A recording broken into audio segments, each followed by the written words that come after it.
Hello, and welcome to G Fun Facts Online, the show that dives deep into the science behind our daily lives. Today, we're tackling a question that affects every single one of us. How can we get a better night's sleep? We spend a fortune on fancy mattresses, blackout curtains, and white noise machines. But what if one of the most powerful tools for improving our sleep is already in our kitchen? We've all heard the saying, "You are what you eat." But what if the real secret isn't just what you eat, but time when you eat? This is the central idea behind a fascinating and emerging field of science called chrononutrition.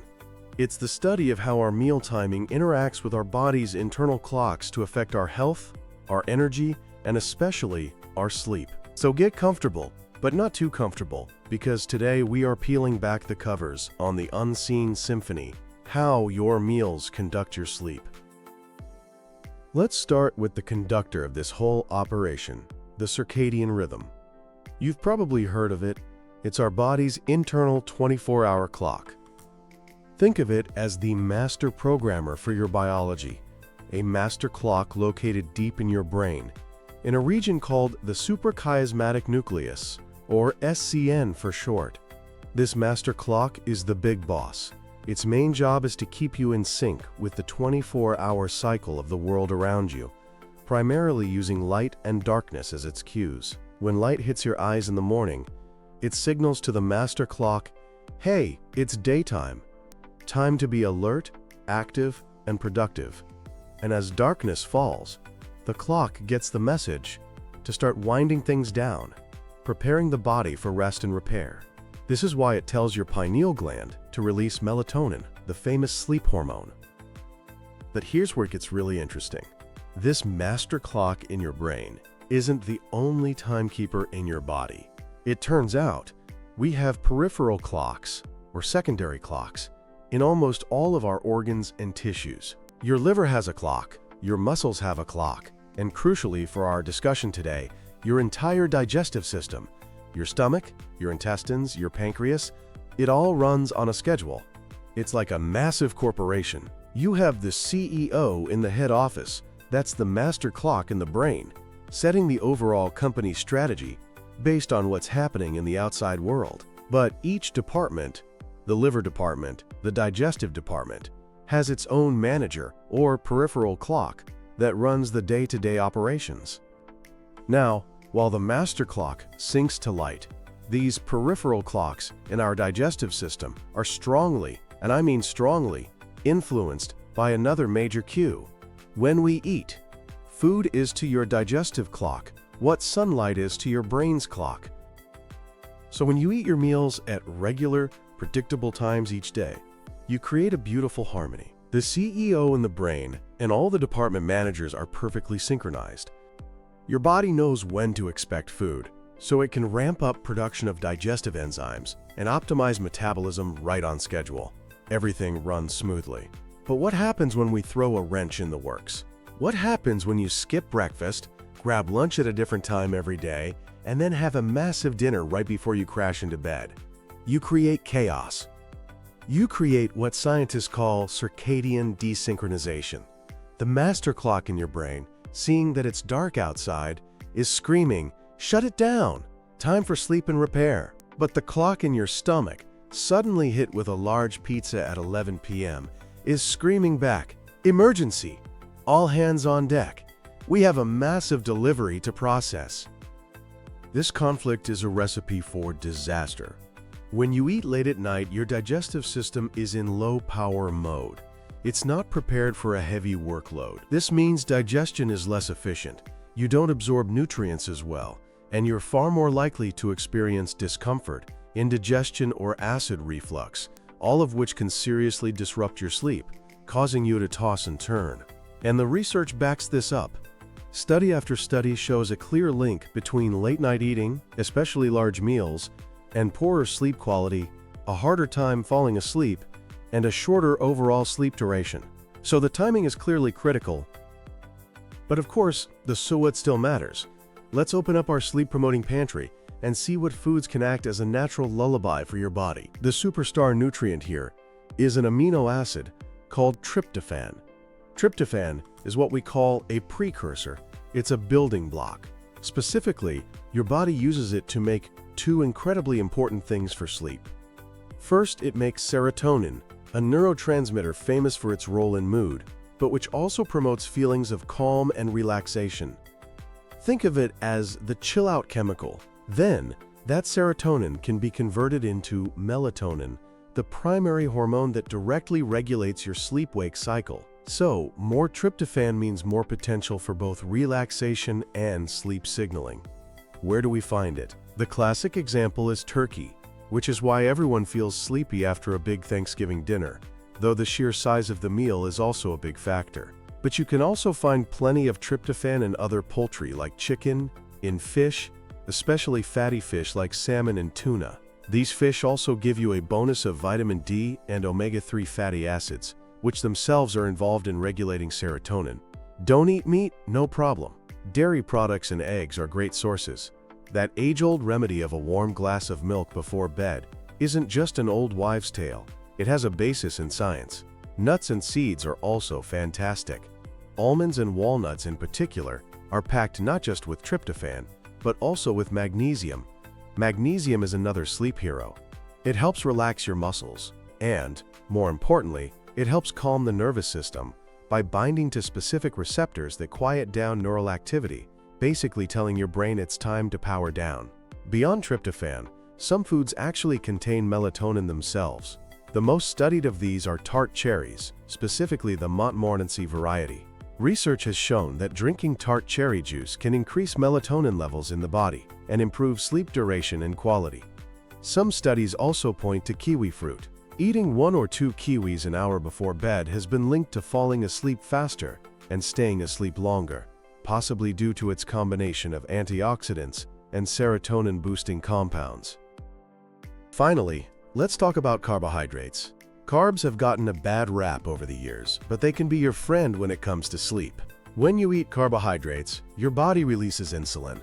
This insulin helps clear other amino acids from your bloodstream, leaving a clearer path for tryptophan to enter the brain. This makes it easier for the brain to produce that relaxing serotonin. The key is to choose complex carbohydrates, like whole grain crackers or a small bowl of oatmeal, rather than sugary junk food. A perfect pre-bedtime snack might be a few whole grain crackers with a slice of turkey, or a small bowl of oatmeal with a few walnuts on top. You get the complex carbs paired with a tryptophan source, a winning combination. Now, if there are sleep-promoting foods, it stands to reason that there are also sleep saboteurs. These are the foods and drinks that can act as disruptive forces, wrecking your chances of a peaceful night. Let's start with the most obvious culprit, caffeine. This one is a no-brainer. Caffeine is a stimulant. Its whole job is to block the receptors in your brain for a chemical called adenosine, which builds up during the day and makes you feel sleepy. By blocking adenosine, caffeine makes you feel alert and awake. The problem is, caffeine has a long half-life, meaning it can stick around in your system for hours. For most people, it's about 5 to 6 hours, but it can be longer for some. That cup of coffee you had at 3 p.m. could very well be the reason you're staring at the ceiling at 11 p.m. And remember, caffeine isn't just in coffee. It's hiding in many teas, soft drinks, energy drinks, and even chocolate. The next usual suspect is alcohol. Many people think a glass of wine or a beer before bed helps them sleep because it can make you feel drowsy and help you fall asleep faster. And that initial effect is real. But the truth is, alcohol is a major sleep disruptor. As your body metabolizes the alcohol overnight, it leads to what's called a rebound effect. Your sleep becomes much more fragmented and lighter in the second half of the night. You're more likely to wake up frequently. Alcohol also suppresses REM sleep, which is crucial for memory consolidation and emotional regulation. Plus, it can relax the muscles in your throat, which can worsen snoring and conditions like sleep apnea. Beyond the obvious stimulants, we have to consider the workload we're giving our digestive system. Remember how your digestion slows down at night? Well, throwing a large, heavy meal at it right before bed is like asking your office cleaning crew to suddenly handle a major construction project. High-fat and high-protein meals are particularly hard to digest. They sit in your stomach for a long time, leading to that heavy, uncomfortable feeling that makes it impossible to get settled. The same goes for spicy foods. For many people, spicy dishes can trigger heartburn and indigestion, which are significantly worse when you're lying down. Spicy foods can also slightly raise your body temperature, which is the opposite of what your body wants to do to initiate sleep. Your body's core temperature needs to drop slightly to signal that it's time to rest. Finally, we have the sugar trap. While a small amount of carbohydrate can be helpful, a diet high in sugar and refined carbs is terrible for sleep. Studies have shown that high sugar intake is linked to more restless, less restorative sleep, with more frequent awakenings. It can cause spikes and crashes in your blood sugar levels throughout the night, which can jolt you awake. So a sugary dessert before bed is probably not your best bet. Now let's zoom in even closer, to a microscopic level. There's a new frontier in sleep science that is absolutely blowing researchers' minds. The gut-sleep connection. Your gut is home to trillions of microorganisms, bacteria, viruses, fungi, collectively known as the gut microbiome. This internal ecosystem is so important that scientists are starting to refer to it as a forgotten organ. And guess what? Your gut microbiome has its own circadian rhythm. That's right. The populations of different bacteria in your gut fluctuate in a predictable 24-hour cycle. Some are more active during the day, helping you digest your food, while others are more active at night, involved in repair processes. This microbial clock is in constant communication with your body's master clock. A healthy, diverse gut microbiome actually helps produce and regulate sleep-promoting substances we've already talked about, like serotonin. In fact, about 95% of your body's serotonin is produced in your gut, so a happy gut can lead to happy sleep. But this is a two-way street. Just as your gut health can influence your sleep patterns can dramatically impact your gut health.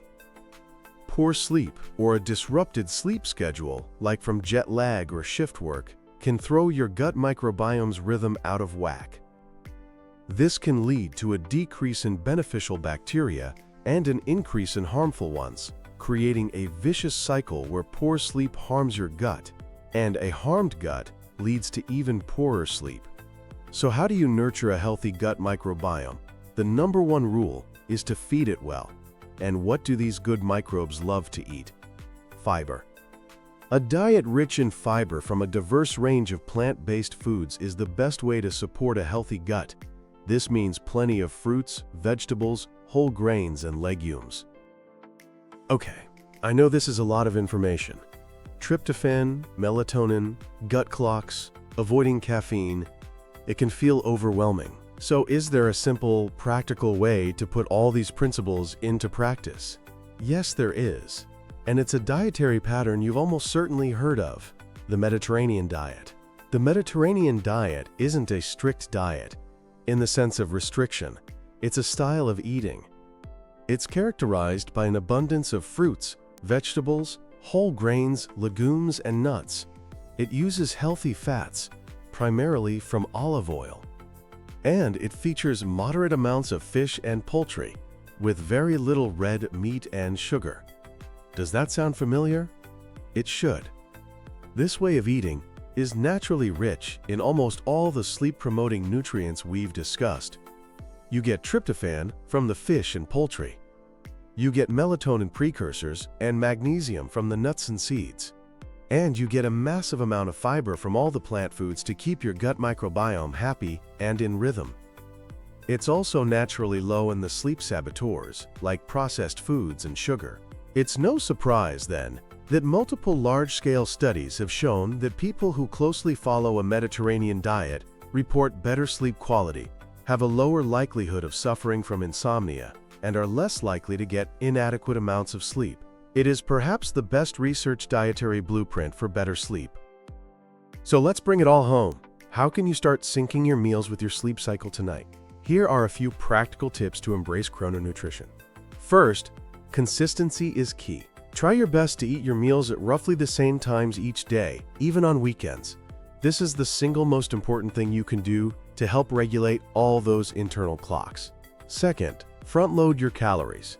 Make breakfast and lunch your most substantial meals of the day, when your metabolism and digestion are at their peak. Think eat breakfast like a king, lunch like a prince, and dinner like a pauper. Third, dine early. Aim to finish your last big meal of the day at least 2 to 3 hours before you plan to go to bed. This gives your digestive system ample time to do its main work before you lie down for the night. Fourth, if you do get hungry before bed, snack smart. Avoid the big, heavy, or sugary stuff. Opt for a light, sleep-promoting snack, like a handful of almonds, a kiwi, or that small bowl of oatmeal we talked about. And finally, and this is always important, listen to your body. Pay attention to your own natural hunger and fullness cues. We are all slightly different. Experiment and see what timing and what foods make you feel your best and sleep the soundest. The connection between our food and our sleep is a powerful one. It's an intricate symphony conducted by the hidden rhythms of our bodies. By understanding and respecting this relationship, by paying attention not just to what's on our plate, but when it gets there, we can harness the power of chrononutrition. We can fine-tune our internal orchestra, paving the way for more restful nights, more energetic days, and ultimately, better overall health and well-being. That's all the time we have for today. Thanks for tuning in to G Fun Facts Online. Sleep well and eat smart.